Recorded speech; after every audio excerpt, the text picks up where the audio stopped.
Welcome back to my channel. My name is Jamera and I make videos about living in New York, getting into tech and plus size fashion. I make a lot of vlogs. We recently hit 1K on this channel. Yes! And I thought it would be great to do a Q&A, general Q&A. And so I asked y'all to provide some questions and y'all definitely came through. So I got a few questions and categorized them by life in New York, career questions, and other / YouTube questions. So let's answer them. I wrote all the questions down and put them in little cups. So to make this fun for me, I'm going to hold out each of the things and just shake them and select them randomly. So let's start. Career questions, let's see. So Tashima asks, what are some things you're enjoying about your career pivot? What are you not enjoying or miss about your old career? So if you don't know, I recently transitioned from, I used to work in social media management and went into and then did a career pivot into tech. And now I'm a technical account manager. And one of the things I'm enjoying about my career pivot is I feel like I have more options, and I feel like I have more freedom to move into different roles within tech. I also am excited to be in a location where the industry is more varied. As you didn't know, I moved from Philadelphia and the industry is more like education and healthcare. And in New York, there are diverse industries here. So I'm excited that there's opportunity. And being where I am now, there's a lot of people and access to folks that I can talk to and learn about, and also have the opportunity to wanted to pursue further education. I can do that, and I have the access that I didn't have, and there's more encouragement for me to pursue the education that I feel like that wasn't a thing, social media management. I honestly don't feel like I miss anything about working in social media, to be honest. I think I would say I miss working more directly with creatives, and being surrounded with art more, which is funny when you consider where I'm working. I work more on the business side of things and deeper in the technical things, deeper in the technical world. So I do miss having that access to more creative folks and just seeing that on a day-to-day basis, and because I used to work at an art space nonprofit, so really not seeing that anymore. Okay, let's go on to life in New York. Favorite thing about living alone, Nalady. My favorite thing about living alone, I don't know if I can say that anymore, but I really love just the freedom to do what I want, to cook what I want. I think that having the responsibility of the whole share of rent, the whole share of utilities is annoying. It's definitely it's not fun, but it is definitely worth it when you consider you're in your own space. I get to design the space the way I want to. I get to be as loud as I want, as quiet as I want. This is my sanctuary. Elizabeth asks, how much time do you spend editing? Have you run into any subscribers yet? That last question made me laugh. I spend, I would say, maybe around 4 hours editing. I sort of tried to manage and edit a video throughout the course of the week. Once I sort of came up with that strategy, it feels less daunting, and it actually has become really exciting for me to edit. But I feel like there's a few changes that I want to make in the style of editing that I do, and then also the platforms that I use. I have not run into any subscribers yet, but I have like had a few folks who have subscribed reach out to me to hang out, who are, you know, locally in Brooklyn, which is like really cool just to be able to talk and connect with y'all. But I haven't actually met a subscriber in person yet, so time will tell. What are your future career goals? Rose asked this. I feel like that's a very interesting question, and the answer to that is I have no idea. The way that I transitioned into tech and the role that I ended up in versus like what I like studied. So I went into the boot camp and process was for software engineering. So like for a while, my main like plan was to do software engineering, get a software engineering internship, learn what I could while also learning more about UX design and ultimately becoming like a UI engineer. Because of the situation with my internship, I just did not get this software engineering experience, and then I also realized like I was more interested in the creation of the product and like maybe more UX design, and I feel like that just sort of everything just sort of imploded. And so now I was a technical support engineer. Now I am a technical account manager, and I am just figuring out where the next place is for me. And it's not a straight path, honestly. There's a lot that I'd love to do. Like I'd love to do UX design and explore that, but I honestly, mentally, I'm very burnt out and exhausted at the prospect of pretty much restarting. In my opinion, it was not restarting because I've learned so much at this present moment. I have a varied amount of, I have varied skills, and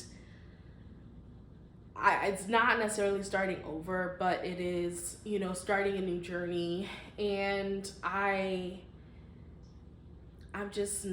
exhausted by the idea of that. So I'm wondering, and I don't feel like I'm in the place that I want to be career-wise.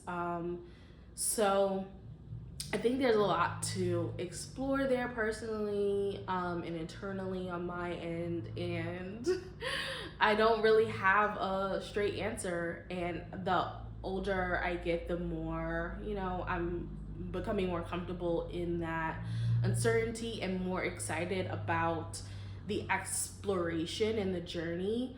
One thing that is like calling out to me is that I am like transitioning into a more corporate environment has been interesting, to say the least.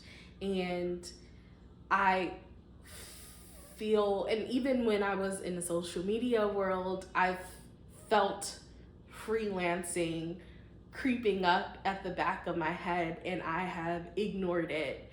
And I don't know, I really love the safety net that like a full-time like established role has, but at the same time I don't know that it meshes well with my personality and my what I value in life. So yeah, and for me, I'm like I thought that I could like get a job, whatever, work in tech, you have the job and it's fine. But what I am learning about myself is that what's most important to me is that I am not in a role that is draining, or that the everyday tasks that I do have to fulfill me in some way. I don't want to feel drained by the work that I'm doing on a day-to-day. And I think that is like a bigger thing that sort of is carrying me and guiding me through this process. So that's very long-winded answer to that question. Coolio Jay-Z asked, love that name by the way, Do you see yourself in New York long term? I don't know the answer to that question either. With my move back to New York, I feel like long term sight and plans have been, brought into question, and that is just something that I'm figuring out. And with all of these changes that are happening, I am just taking things one step at a time. So I thought I wanted to be in New York long term, or have a place in New York long term, but I'm not sure. There are still things that I'd love to do and places I'd love to live in. But also, like, my family's here and I grew up here, so I feel like New York will always be home.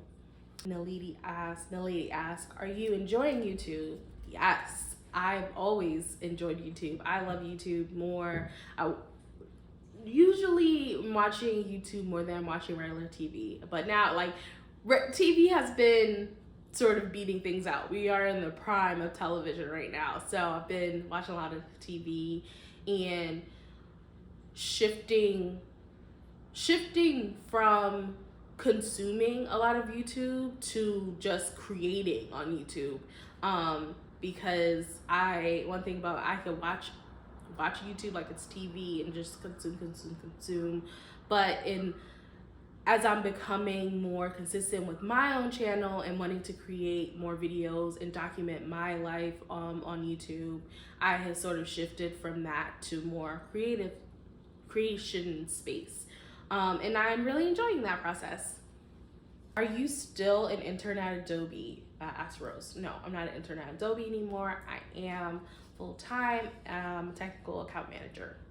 Has living in New York been what you'd hoped for since moving back? On a more like micro level, it has been what I hoped for, because I've been able to be in a bigger space, which is definitely what I've been like one of my like goals in this move was moving from my tiny studio in Philly to just having a bigger space.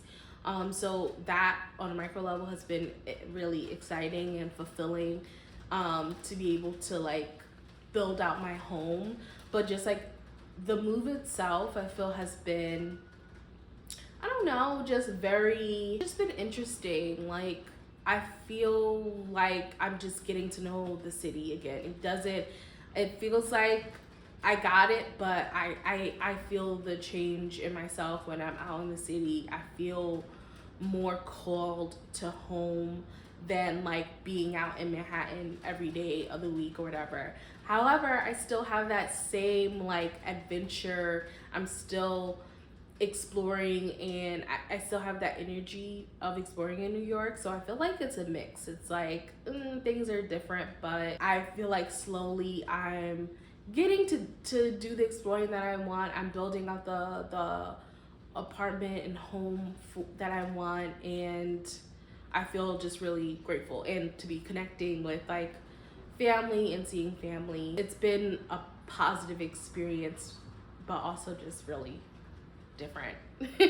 Did you get paid during boot camp training? Sala asked. Yeah, so if you don't know, I went through how I pivoted into tech was through the Adobe Digital Academy program, where Adobe provides a scholarship to people of color who are interested in pivoting into tech, and they provide a scholarship for people to attend boot camp. I have a whole series about that experience that I will link to in the description over here, or in the video somewhere. And then, and I recommend checking it out if you're interested in moving into tech and just see how my experience is. I went through the process in 2020, so I am like a bit removed from the experience, and my memory is crap. But yes, they did provide, it's a scholarship, so you do get a stipend as you go through the boot camp. Shima asks, how is making new friends going now that you're getting out and meeting new people with similar interests? It's actually been going really great. I have plans to hang out with a new friend in the next few weeks, and then I have another plans to meet with another meetup group. in a few weeks as well. So things are slowly happening and I'm really excited about it. What made you decide to move abroad? What was it like and how did it impact you? Janelia asked this question. You don't know. I lived in Japan for a year back in like 2016, 2017, and yeah, that was something that I wanted to live abroad. It was something that was thinking of doing in college, and that teaching English abroad was like a big thing and a really good way to earn an income and explore. And this was my first, and so that's sort of why I wanted to do it. It was my first time that I ever traveled to any country internationally. I had never been to Japan before that. I was really interested in specifically teaching in Asia and in Japan because I just thought it would be interesting culturally to experience a country that wasn't so like westernized. And I didn't speak Japanese. I like learned as I went, but I'm still not fluent. I did not become fluent in the year. And overall, it was just a really interesting experience. Like in Japan, there's signs that are in English. Everything isn't in Japanese. But I mean, if you go out into, if you leave those major cities, then I mean, things are going to be in mostly Japanese, and everyone, like most of the people, honestly, it was the safest I've ever felt as a Black woman traveling, and everything was just so clean. The people were really kind, curious but kind, not very like in a disrespectful way, but it was just definitely an experience like that I will cherish, and I really want to get back to Japan. I'd love to visit there again, but I wouldn't live there again. It was very hard to like earn money and make a living and travel just through like the program and company that I was like assigned to, and I didn't like teaching. So and I think there's different things that you can do. You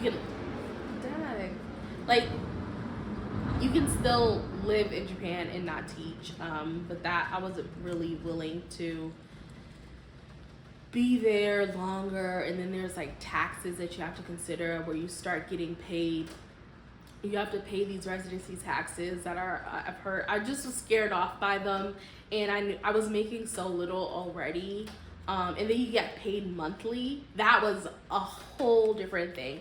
Like, oh my gosh, I could talk about Japan forever, but it was very interesting, and I learned a lot. It was the first time I learned like how to like have my own bills, pay my rent, pay my utilities, like recycle adequately. Like the Japanese are very strict about recycling. It was a very wild and just amazing and experience, and I'm very glad that I did it and I was able to do it. I was asked, there are several programs in General Assembly that were available. Which ones were you interested in the most, and do you regret your choice? So I think I sort of touched on this a bit, but I was interested in software engineering and UX design, and don't regret choosing my thing because I had a plan, a plan of attack, and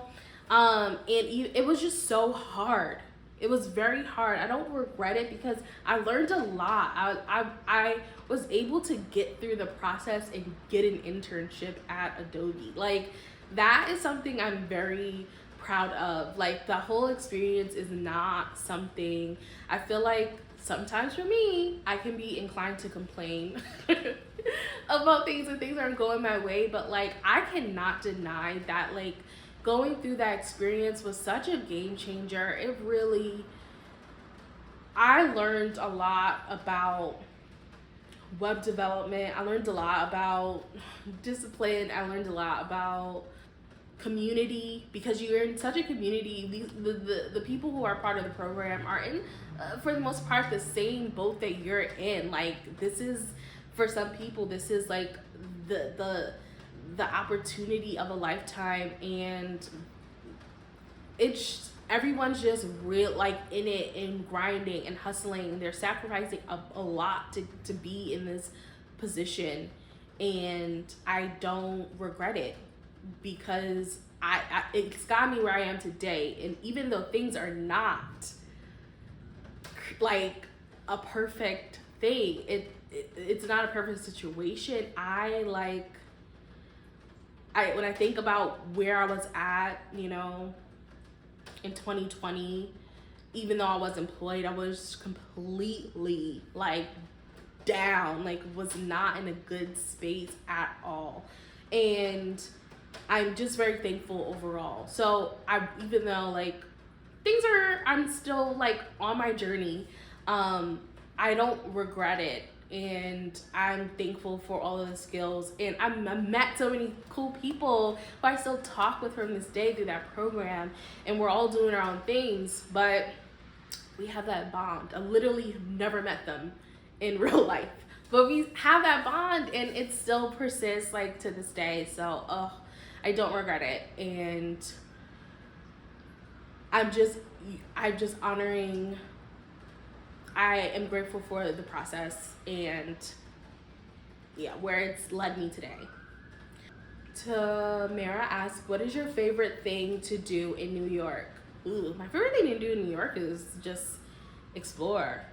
There are so many things that are happening in this city, and like, it's hard to choose just one thing.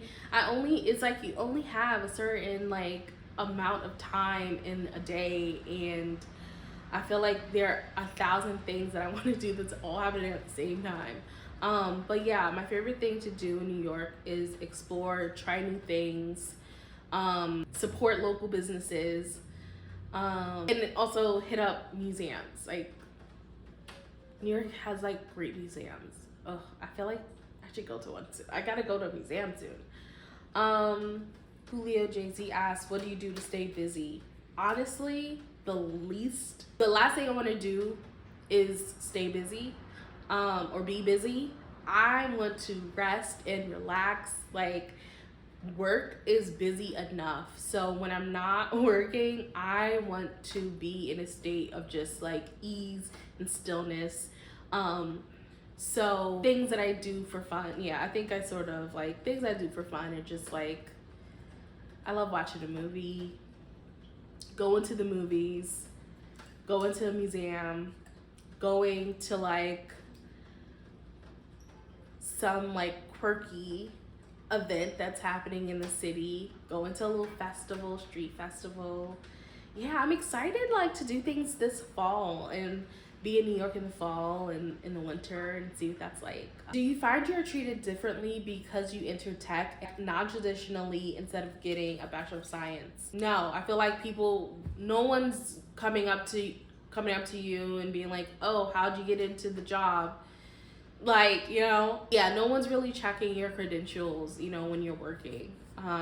You start the job and they understand, because I'm still, you know, at a entry level role, so they understand that like you haven't been in this role for a long time. And I mean, I don't feel like I've been treated differently. I think thankfully I'm at a space in at a company where people are just generally decent and kind people, and they are willing to help and answer questions, encourage you to ask questions. And there are a lot of like opportunities to learn and to grow, and that is encouraged. And I feel like overall people have just been really kind and decent, and that is very great situation to be in if you are just coming into tech.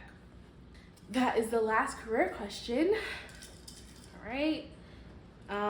And I think we'll do one more life in New York question and one more other YouTube question. How are you managing having a car in New York? Do you pay for parking? So I mostly drive, and this is like a common question I've gotten. I mostly drive towards the end of the week and on the weekend. I thankfully don't, and I have like a strategy of like when I move my car for alternate street like cleaning days. So I really try to limit my driving to the weekends and maybe later on in the week if I'm planning stuff. But I don't drive often, and I just sort of rely on like public transit to get around. And I'm also like, that's another thing, I'm like in the house a lot. I work from home. And I have like, I can work from home and the office, so my schedule is a bit more flexible. I really just like having a car. Thankfully, my car has been paid off. It's like a old car, and I think I would have probably gotten rid of it if the area I lived in had more street parking. Like if I had to move the car like 4 times in a week, I probably wouldn't think it was worth. If that's not worth it's not worth it to me. So I probably would have gotten rid of the car then. But I don't live in an area where I have to move that car 4 times in a week. I have to move it 2 times, and I end up just moving it 1. So it's like I'm trying. I have like a system going. It's working, and it's been really great to have a car in the city. But it's not necessary, and it's definitely a privilege and something I'm just very grateful for. What made you start YouTube? Oh, okay, yeah. So just to touch a little bit, like I mentioned, I just watch YouTube a lot, like it's television. I've been on YouTube, had an account since like, I don't know, 2011, probably like 2006. I don't know how old YouTube is, but just like grew up on YouTube, loved listening to Priscilla Renee do her covers, Adonjia, like loved YouTube. And it's just been with me and a part of my life, you know, as I've been growing up, and I've always wanted to document and have it and like create YouTube videos. And so I started doing that when I was in like high school here and there, started wanting to document some things like in Japan, and started to be a little more intentional and mindful about creating YouTube videos in the last few years, I think in 2020. And yeah, I feel like I'm just really excited to continue to grow this channel and where it goes. And I really appreciate, I feel like this is a great close up to the video. I really appreciate you all, you know, joining me on the journey and watching my videos and subscribing and being really just dope people. I really enjoy just chatting it up with y'all in the comments. And I'm going to end the video here. Thank you for sending your comments in, and I really hope that you all have a great weekend and you stay safe and warm, you know, in this, you know, as the season changes. And I will see you next time. Bye. She said she the one, I bet she thinks she is. Saying don't have no trust, I don't know where you been. I need a break.